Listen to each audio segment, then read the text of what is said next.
Good evening and welcome back. More good news as coronavirus seems less deadly by the day.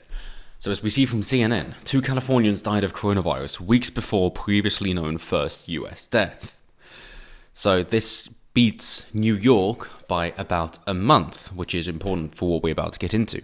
But they say Northern California's Santa Clara County announced the autopsy results Tuesday. The two were a 57-year-old woman who died in a home in the county February 6th, and a 69-year-old man who died at home in the same county on February 17th, officials said.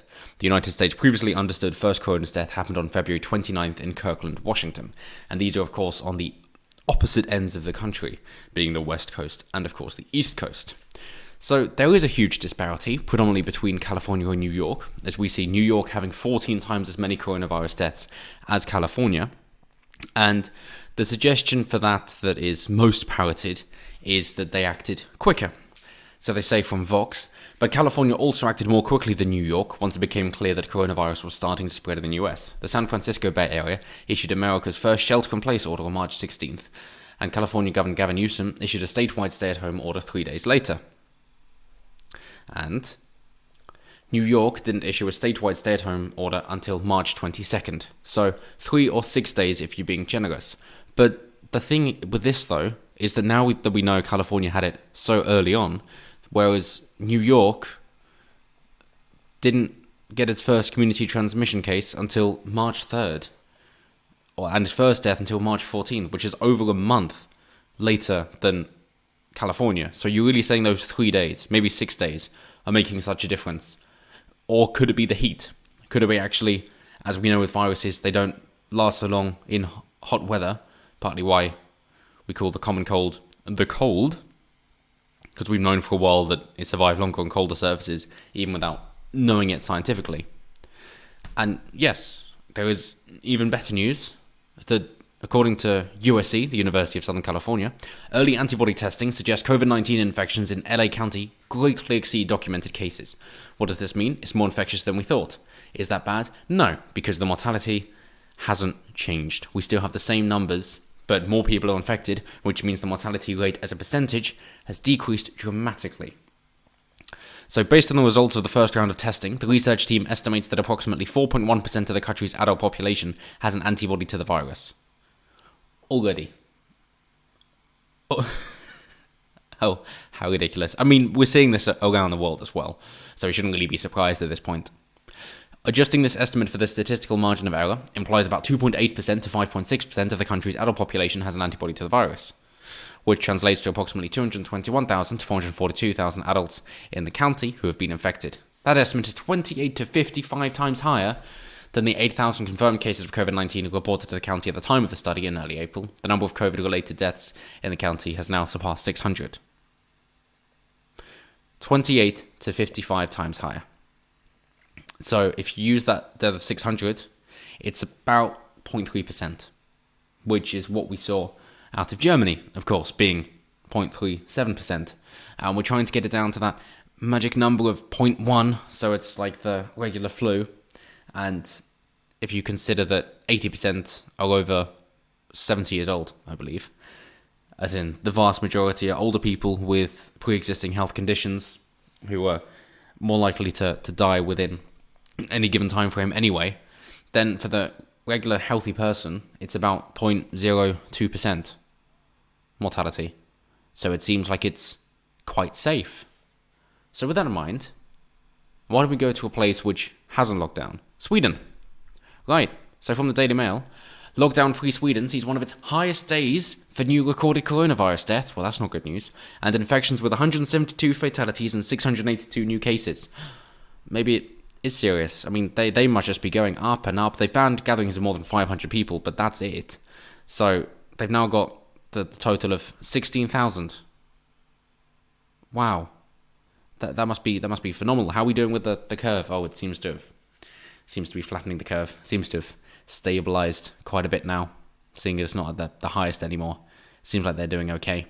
Well, we know that the UK economy is tanked somewhere between 14 and 35% for projections for the year for shrinkage. Let's be conservative, as we always are on this channel, and say 14%.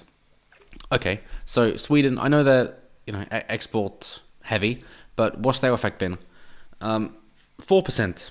Oh, it seems to have worked out quite a bit better for them then. That's nice. And per capita, how are they affected compared to Britain? It's still better than Britain. Apparently it's all down to high trust. That's what they say. Not that maybe having fresh air and being outside is healthier for you, but no. Oh, gatherings of more than 50 people have been banned. There we are. My mistake. More than 50 people. Finland, of course, doesn't like it and saying, no, we can't have you. We're closing our border. So with that in mind, saying that, hey, more people have it than we think, it's less fatal than we think, Sweden's managing to stay open and they're not being nearly as badly affected, because of course, as mentioned before, about other deaths that have increased in the UK because of the closure of the economy. What's the British response? Because it seems like things are okay. We can actually get on with life then. People can make their own choices, just like in Sweden. If you think you're at high risk, stay at home, work from home, whatever it might be. But no, the UK, of course, has got experts concerned UK's isolation advice does not go far enough. So maybe it was useless the whole time, in which case we might as well stop it. And why might that be? Well, the UK advises 7 days isolation if you develop symptoms, whereas the World Health Organization says 14 days instead. What's the longest incubation we've known? 28 days. So it could actually be a month, if you want to be sure. And about a third of people who get it, it seems are asymptomatic, that they don't even know they've got it, going by tests on pregnant women in America again. So, okay, they're asymptomatic, they don't know they've got it. In which case, seeing as if they live with people that they say, they have a little graph here, then of course it's going to get passed around.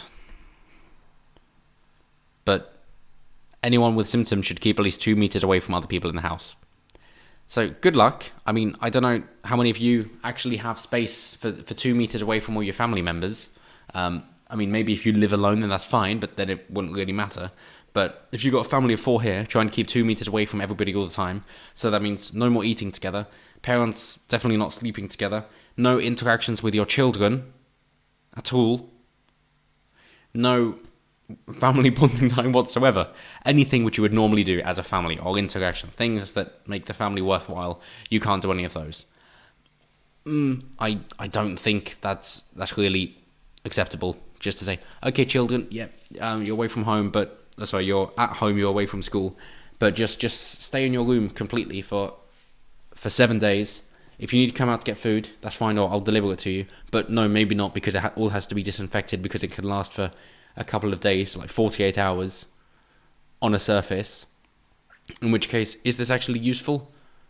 No, not really. I mean, what we've seen is it lasting on taps and door handles, of course. So if you're living with someone, you're staying 2 meters away, but you're still leaving it on taps and door handles, and they're going to be touching those a lot sooner than 48 hours.